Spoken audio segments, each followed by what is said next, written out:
2007년 사망한 배우 김주승 사망 원인이 재조명을 받고 있습니다. 정말 안타까운 사연이지요. 다시 한번 고인의 명복을 빕니다. 실연 딛고 드라마 제작자로 변신한 탤런트 김주승. 브라운관의 자주 모습을 드러내지 않는 탤런트 가운데 가끔 요즘 어떻게 지낼까 궁금한 사람이 있다. 김주승도 그런 사람 가운데 하나.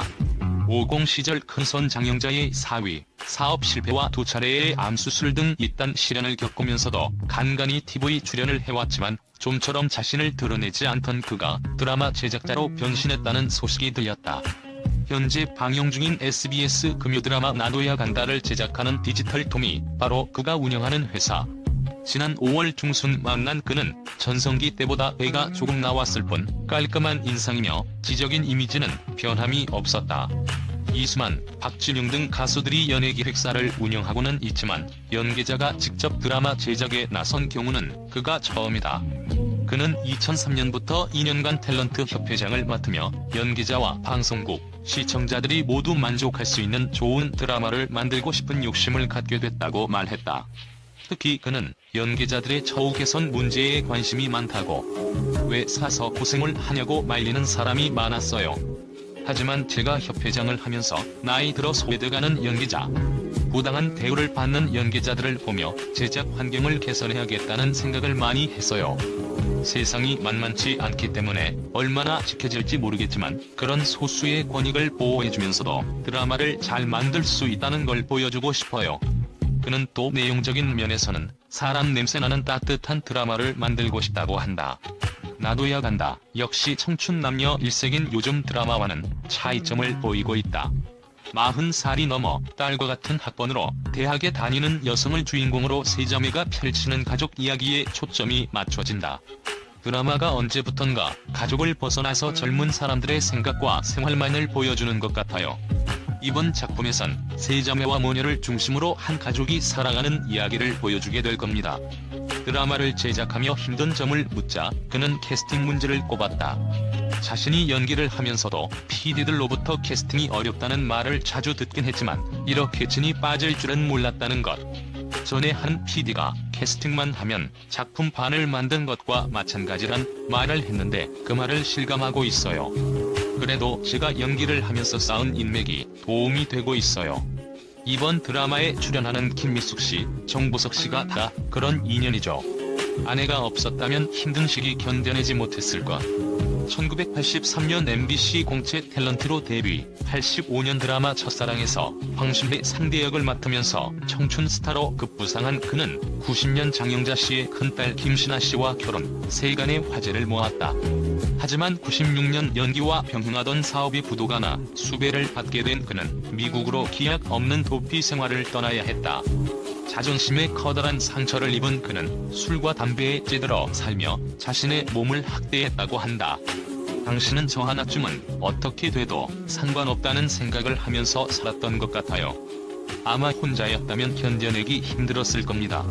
당시 그는 한국에 남아있는 아내가 일을 해서 붙여주는 돈으로 근근히 생활했다고 한다. 아내가 번역 일을 해 그를 뒷바라지했다는 것.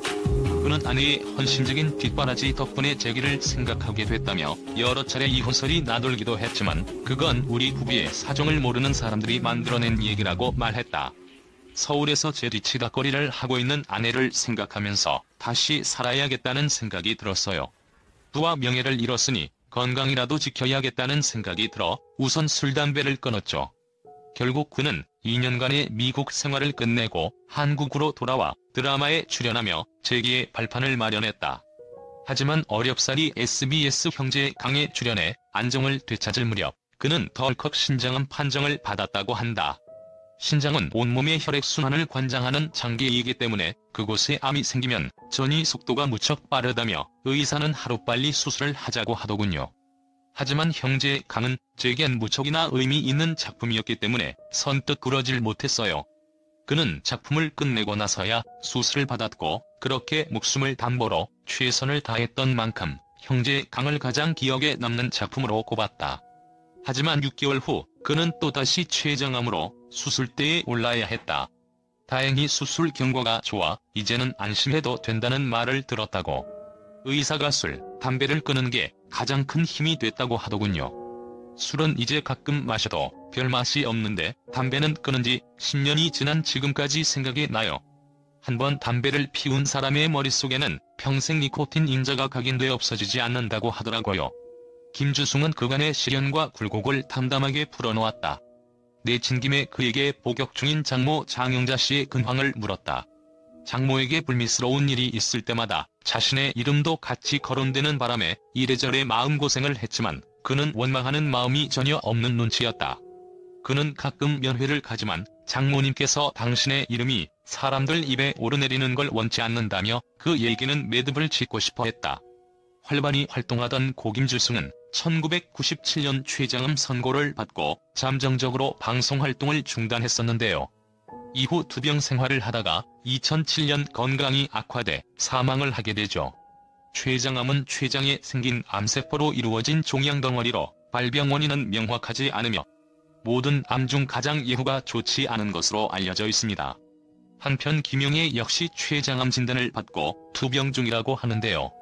김용애는 잡지사와의 인터뷰에서 MBC 드라마 해를 품은 달 촬영 당시 췌장암 진단을 받았으나 이를 숨기고 촬영에 임했다고 밝히기도 했습니다.